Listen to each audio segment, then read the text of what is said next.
A 2.00 kilogram block is sliding along a horizontal surface with an initial velocity of 3 meters per second.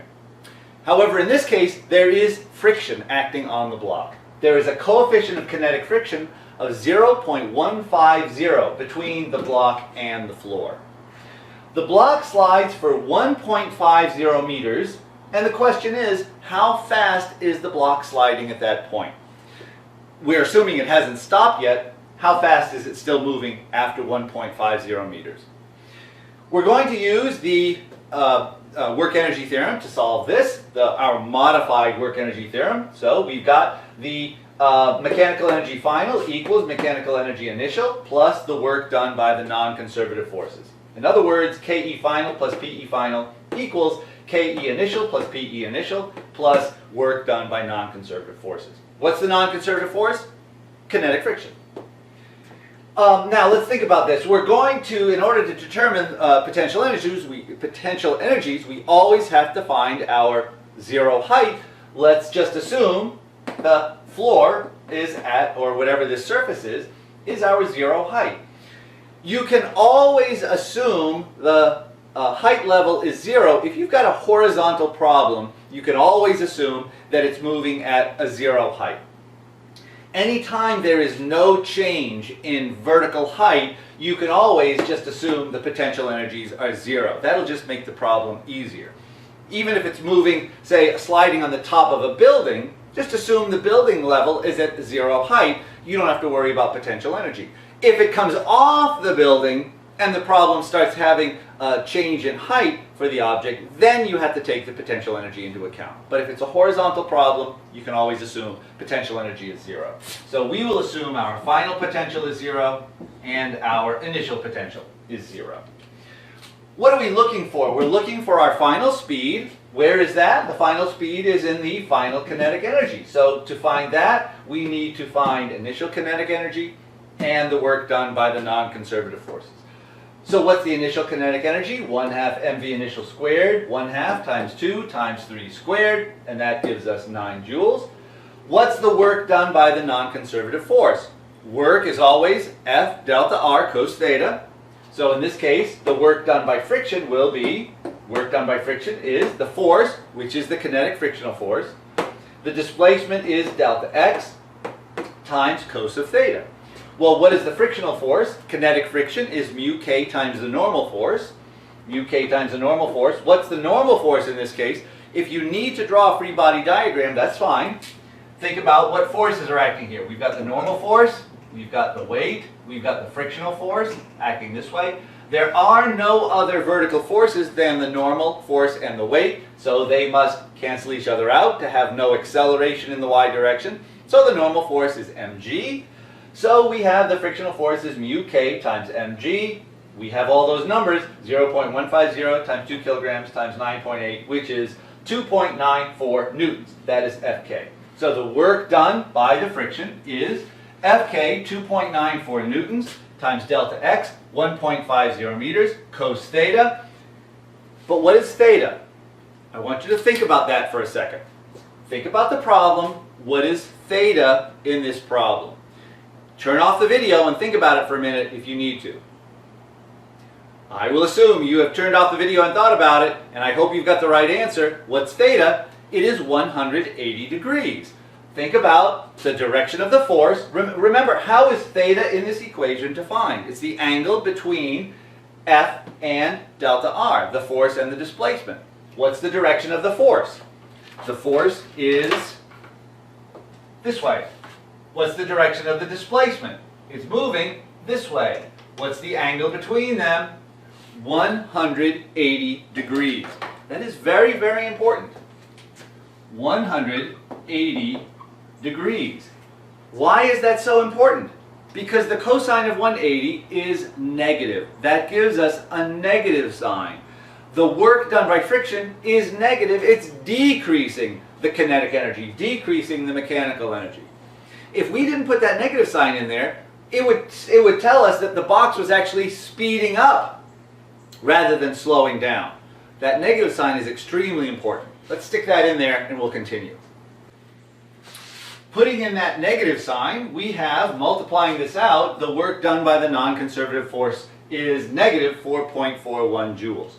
Going back to the work energy theorem, we then have that KE final equals plus 0 equals KE initial, which is 9 joules, plus the work done by the non-conservative force, which is negative 4.41 joules, leaves us with a final kinetic energy of 4.59 joules, which we know is 1/2 mv final squared.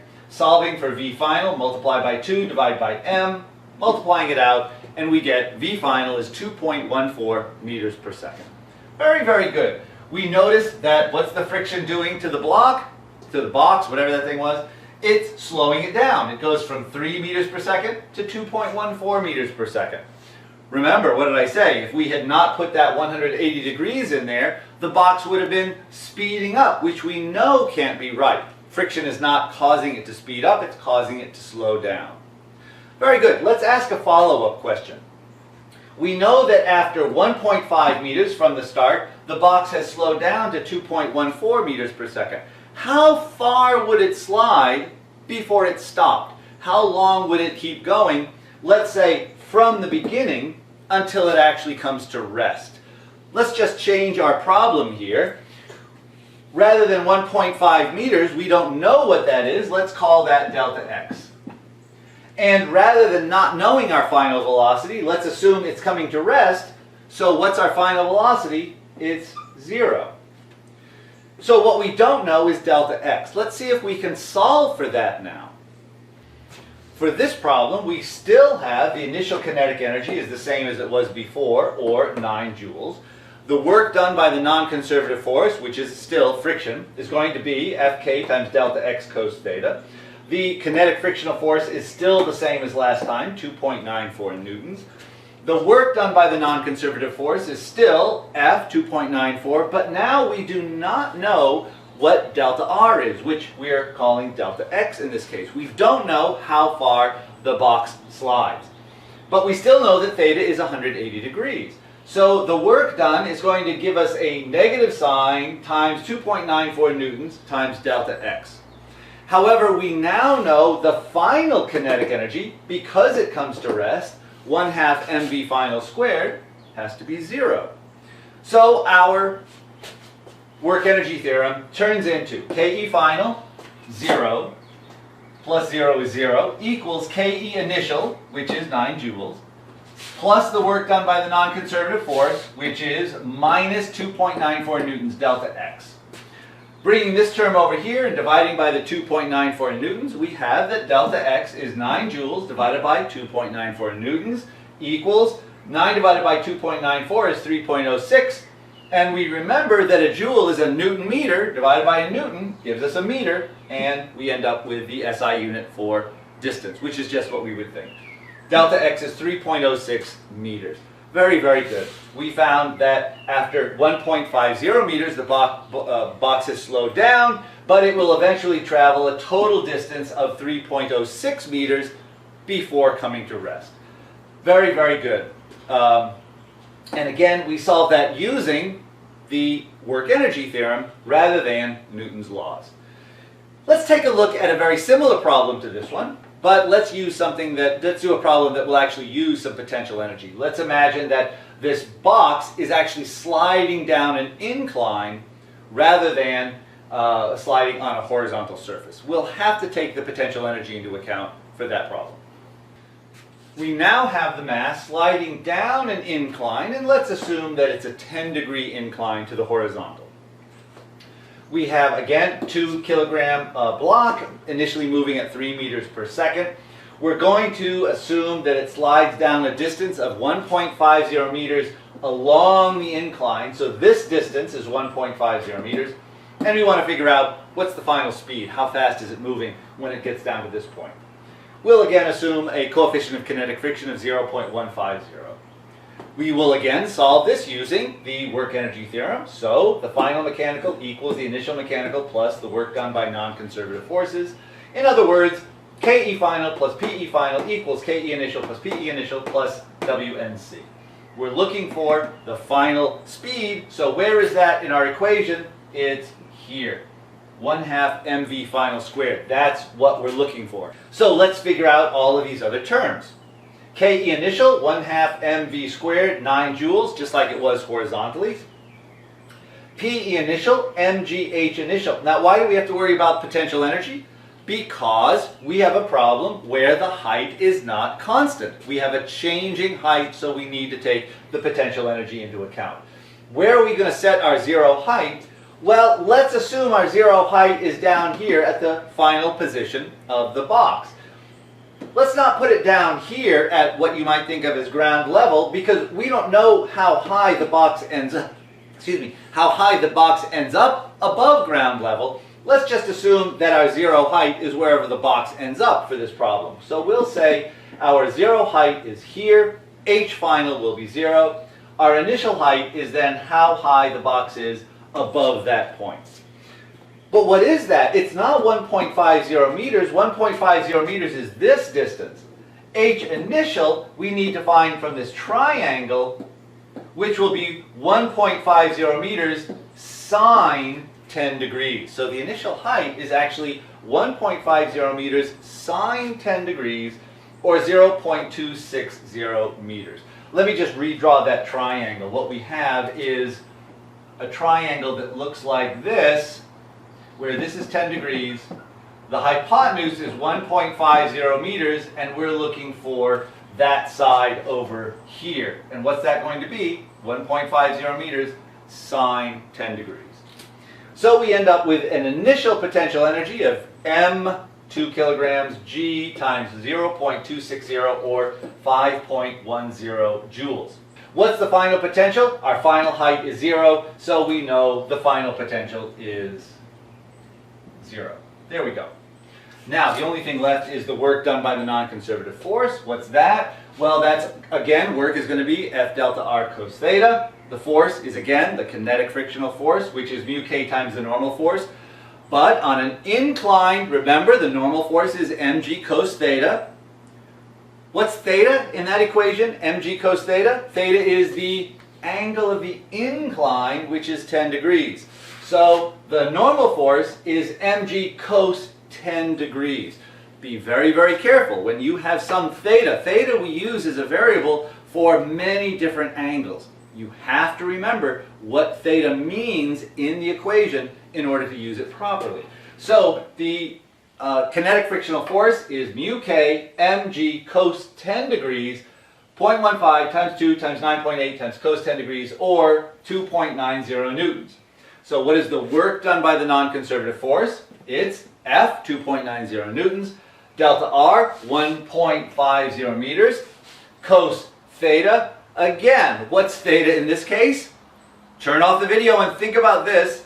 It's not 10 degrees, it's 180 degrees. Again, because the frictional force acts up the incline. The displacement is down the incline. What's the angle between them? 180 degrees. Again, that's going to have to give us a negative sign because the friction is taking energy out of the box rather than putting it into the box. All right, let's stick that in there and we'll continue. Putting in theta is 180 degrees. We end up with the work done by the non-conservative force is then negative, because of that cos 180, 4.34 joules. So what does the work energy theorem give us finally? Ke final is equal to, well, Ke plus 0, so Ke final equals Ke initial, 9 joules, plus Pe initial was 5.10 joules, plus 5.10 joules, plus the work done by the non-conservative force, work done by non-conservative force, minus 4.34 joules. So we end up with Ke final equals 9 plus 5.10 minus 4.34 joules, 9.76 joules. That equals the final kinetic, which is 1/2 mv final squared, solving for v final squared. Again, multiply by 2, divide by m, take the square root. 3.12 meters per second. What do we notice in this case? The box started out at 3 meters per second, but it ends up at 3.12 meters per second. It's speeding up. How is it speeding up if there's friction acting on it? Well, because it's sliding down the incline. Coming down the incline makes it speed up. The friction makes it slow down, but coming down the incline is speeding it up more than the friction is slowing it down.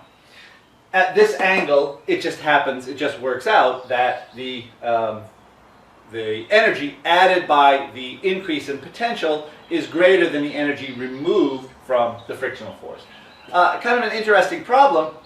You might see if you can figure out at what angle would that box slide down at a constant speed so that the energy added by the potential decreasing, in other words the kinetic energy, increased by the decrease in potential is completely offset by the energy removed from the frictional force. That'd be kind of an interesting problem. See if you can figure that out.